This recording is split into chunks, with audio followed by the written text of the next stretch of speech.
Did you know that The 100 ended with exactly 100 episodes? This symmetry was fitting for a show that began with 100 juvenile delinquents sent to Earth and ended with humanity transcending into beings of pure light. From its Lord of the Flies beginnings to its mystical alien conclusion, The 100 took us through 3 nuclear apocalypses, countless wars, and enough moral dilemmas to fill 7 seasons. Let's walk back memory lane of the show's 7 seasons, all wrapped up in 25 minutes. Season 1. The story kicks off 97 years after a nuclear apocalypse wiped out civilization on Earth. The survivors fled to space, creating a massive station called the Ark. But now they're running out of air, so they send 100 juvenile prisoners down to Earth to see if it's habitable. Our main character is Clark Griffin, the daughter of the Ark's chief doctor. She's joined by Bellamy Blake, who snuck aboard to protect his sister Octavia. Having siblings was illegal on the Ark due to strict population control laws, which is why Octavia grew up hidden under the floor. The other major players include hothead John Murphy, techie Monty Green, awkward Jasper Jordan, and the Chancellor's son Wells, who quickly gets murdered by a traumatized little girl.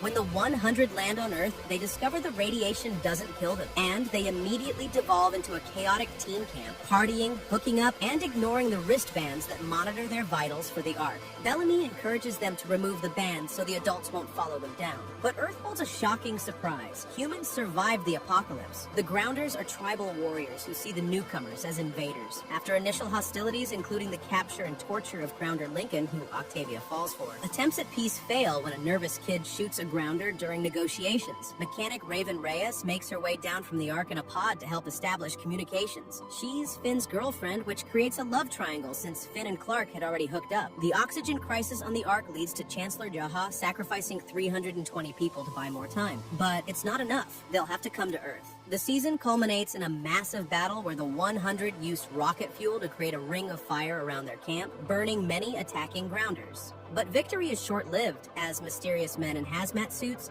capture the survivors with gas grenades. Season 2. Season 2 reveals that the 100 were captured by the Mountain Men, descendants of people who sealed themselves inside Mount Weather before the apocalypse. While they initially seem kind and civilized, Clark discovers they're draining Grounders' blood to treat their radiation sickness. When the Mountain Men start harvesting bone marrow from the 100, it becomes a death sentence. On the outside, the Ark has crashed to Earth in multiple pieces. Chancellor Jaha, who stayed behind on the Ark, miraculously survives and makes it to Earth in a nuclear missile. The Ark survivors establish Camp Jaha, later Arcadia, and try to rescue the missing kids. Finn goes on a killing spree in a Grounder village while searching for Clark, setting up a major conflict. The Grounder commander Lexa demands his execution, and in a heart-wrenching scene, Clark mercy kills Finn before the Grounders can torture him.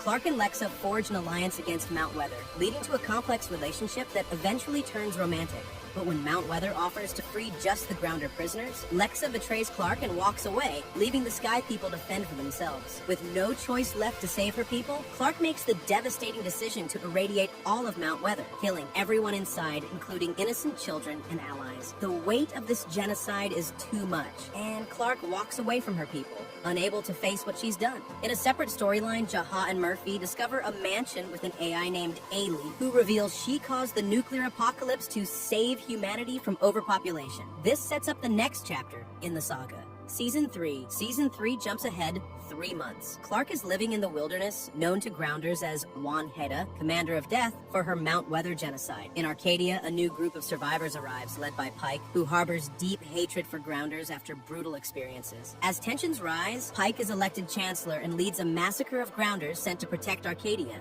Bellamy supports Pike, creating a rift between him and his sister Octavia. In the Grounder capital Police, Clark and Lexa reconnect. But their relationship ends tragically when Lexa is accidentally killed by her mentor, Titus. Jaha returns to Arcadia, preaching about the City of Light, a virtual reality created by ALIE, where people feel no pain or suffering. He distributes chips that connect people to this digital utopia, but the chips also remove free will. Raven takes a chip to ease her chronic leg pain, but soon realizes Ailey is controlling her mind. We learn that ALIE's creator, Becca, also created a second AI, ALIE 2.0, that became the Grounders' sacred flame implanted in their commanders. This flame holds the consciousness of previous commanders and only works with night blood, a genetic mutation that gives people black blood. As Ailai's army grows, taking over most of Arcadia and Polis, Clark obtains the flame and gives herself Nightblood to use it. Inside the City of Light, she confronts Ailey with help from Lex's consciousness, which lives in the flame. Clark finds the kill switch, but Ailey warns that Earth faces another nuclear catastrophe. All remaining nuclear plants are melting down. Despite this, Clark destroys ALIE, freeing everyone but leaving humanity with a new apocalypse on the horizon. Season 4. With 6 months before radiation engulfs the planet, everyone scrambles to find solutions. Clark's mother, Abby, and Raven work to create synthetic Nightblood, thinking it could make everyone radiation resistant, but the tests fail. An alternative appears when they discover an underground bunker built by a doomsday cult called Second Dawn. The bunker can support 1,200 people. Not everyone will survive. This creates brutal conflicts over who gets spots inside. Octavia, now a fierce warrior called Scarapa, wins a Grounder Conclave tournament for the bunker and decides to divide the spots equally among all clans. As Prame Faya, the Death Wave, approaches, a small group including Clark, Bellamy, Raven, Murphy, Monty, Harper, Echo, and Amori plan to ride out the radiation in the remnants of the Ark in space. But the rocket launch hits complications, and Clark sacrifices herself to align a satellite dish, enabling the others to reach space. In a surprise time jump, we see Clark survived thanks to her Nightblood. 6 years later, she's living with a young Nightblood girl named Madi in the only green spot left on Earth.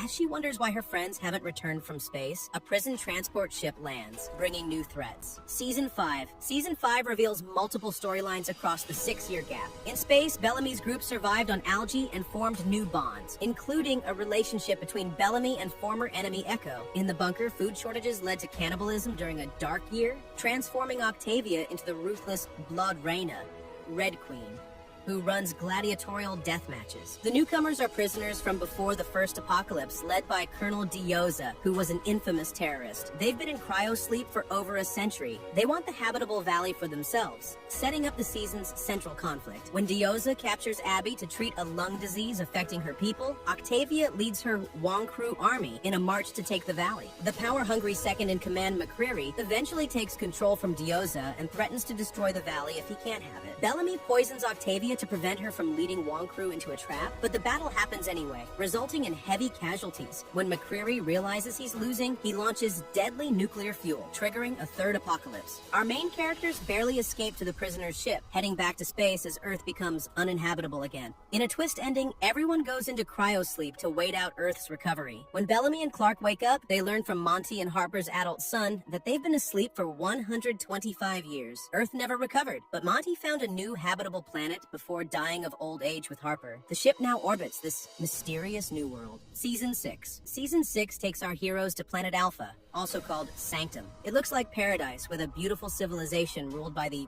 Primes, families that have maintained power for generations. The leader, Russell Lightbourne, welcomes them, though tensions exist with forest-dwelling rebels called the Children of Gabriel. The dark truth emerges. The Primes are immortal body snatchers. They use mind drives, similar to the Flame, to transfer their consciousness into new hosts with black blood. When Russell discovers Clark is a Nightblood, he paralyzes her and resurrects his daughter Josephine in her body. But Clark isn't gone. Her consciousness survives in a corner of her brain due to residual neural mesh from her experience with Ailey. Inside her mind, Clark and Josephine battle for control while outwardly, Josephine tries to pass as Clark to find more Nightbloods. Bellamy discovers the truth and with help from Gabriel, a Prime who turned against his people, works to save Clark. Meanwhile, back in Sanctum, Murphy and Amori pose as Primes to keep peace after a truth-revealing rebellion erupts. Madi, now with the Flame, is influenced by the Dark Commander Shaidada, making her dangerous and violent. To save her, they must remove the Flame, but Shaidada uploads himself elsewhere before the Flame is destroyed. The season ends with Clark regaining control of her body and Russell being captured after the death of his family. Our heroes take control of Sanctum, but at the edge of the forest, the discovery of an anomaly stone that creates a mysterious temporal field sets up the final chapter, Season 7. The final season begins with the anomaly expanding and a young woman named Hope stabbing Octavia, making her disappear. Bellamy is pulled into the anomaly while trying to save his sister, and his friends follow to rescue him. They discover the anomaly connects multiple planets. On Skyring, time passes much faster. Octavia spent 10 years there with Dioza and her daughter Hope before being captured by a mysterious group called the Disciples. These masked warriors worship the Shepherd and believe in a coming last war that will lead to transcendence. On Sanctum, Shaidada takes over Russell's body and begins manipulating the Grounders to follow him. Meanwhile, Abby's lover Kane sacrifices himself rather than live in a body stolen through the Prime's technology. The disciples, led by Bill Cadogan, the ancient leader of Second Dawn who's been preserved in cryosleep, want Clark because they believe she has the Flames code that will activate the final test. We learn through flashbacks that the original AI designer Becca discovered this test but refused to let Cadogan take it, leading him to burn her alive. In a devastating twist, Bellamy witnesses something in the anomaly that converts him to the disciples' cause. When he discovers Maddie's drawings that could lead Cadogan to the code, Clark makes the heartbreaking decision to kill him to protect her daughter. Despite Clark's sacrifice, Cadogan gets the code from Maddie, leaving her brain dead. He activates the test, which is administered by advanced beings who take the form of loved ones. Clark kills Cadogan during the test, automatically failing humanity. Raven pleads for another chance, showing how the warring factions can lay down their weapons and choose peace. Humanity passes this second chance and is offered transcendence, evolution into beings of light and consciousness.